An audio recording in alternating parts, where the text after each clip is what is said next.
आज जो आपने प्रेस कॉन्फ्रेंस की है किस बारे में? देखिए, ये एक ऑल ओपोजिशन पार्टीज़ का यूनाइटेड इनिशिएटिव है, यूनाइटेड मोर्चा है, सोशल ऑर्गेनाइजेशन भी हैं जिसमें कांग्रेस है, नेशनल कॉन्फ्रेंस है, सीपीएम है, सीपीआई है और आईडीपी है, इसी तरह से डोगरा सदर सभा है और दूसरी जो है वो लवाना सभा है। कोई डिफरेंट और ऑर्गेनाइजेशन जो हैं ये इन्होंने एक जॉइंटली जो है वो सोच बनाई है कि इस वक्त जम्मू कश्मीर के अवाम को बहुत मुश्किलात हैं। चुनाव अभी कब होंगे, क्या होगा, वो electoral alliances, electoral strategies parties की अपनी हैं। हम अपनी अपनी पार्टीज़ को रिप्रेजेंट करते हैं और अपनी अपनी पार्टीज़ का एजेंडा, अपना मंशूर, अपना मैनिफेस्टो अपनी जगह इंटैक्ट रहेगा।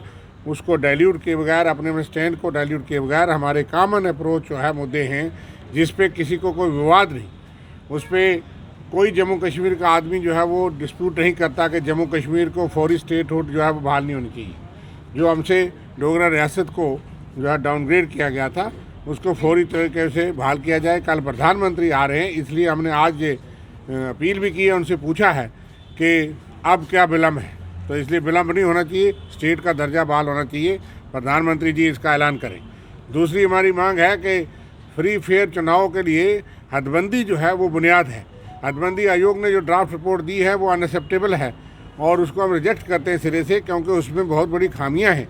एक इलाका दो कॉन्स्टिट्यूंसी को क्रॉस करके तीसरे के साथ लगा दिया गया। इसी तरह से मुख्तलिफ इलाकों की अलग अलग परेशानियाँ नज़र आ रही हैं और कोई parameter, geographical, topographical, physical features, compactness, population और कनेक्टिविटी जो पैरामीटर्स हैं डिलिमिटेशन के, उनको ध्यान में मद्देनजर नहीं रखा गया। सिर्फ बीजेपी के लोग जो है जैसे कहते हैं कि हम कर रहे हैं, करवा रहे हैं, शायद उनका ध्यान रखा गया। इससे आने वाले 10-20 साल लोगों के साथ एक बहुत बड़ा बेइंसाफ़ी होगी अगर उसको रिव्यू नहीं किया गया, और उसको रिविज़िट करके रिव्यू करना चाहिए। 2 घंटे यहाँ आकर के 2000 लोगों को कश्मीर में और जम्मू में एक दिखागा पिया, डिलिमिटेशन फेयर हो।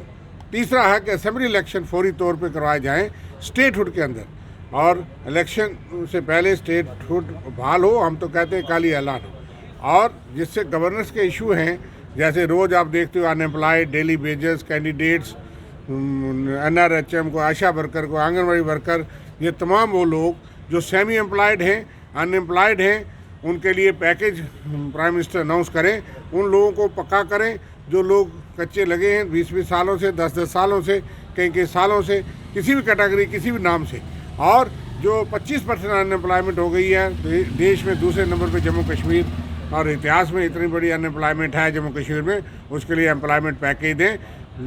गम और भी हैं, दुख तकलीफ़ें और भी हैं, बहुत सी सेक्शंस और भी हैं, लेकिन फ़िलहाल हमने 3 बुनियादी मुद्दे, स्टेटहुड, डिलिमिटेशन फेयर और चुनाव के लिए, असेंबली इलेक्शन के लिए तैयारी, और 2 मुद्दे के अनएम्प्लॉयड और सेमी एम्प्लॉयड।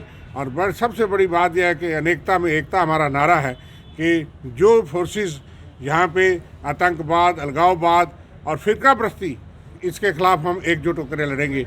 वो चाहे वो किसी भी रूप में हो, फ़िरका परस्ती का कोई रूप नहीं, और फ़िरका परस्ती समाज के लिए, देश के लिए, जम्मू कश्मीर के लिए ख़तरनाक है। ये हमारा इकट्ठा होने का मकसद है और ये हमारी यूनाइटेड कॉल है।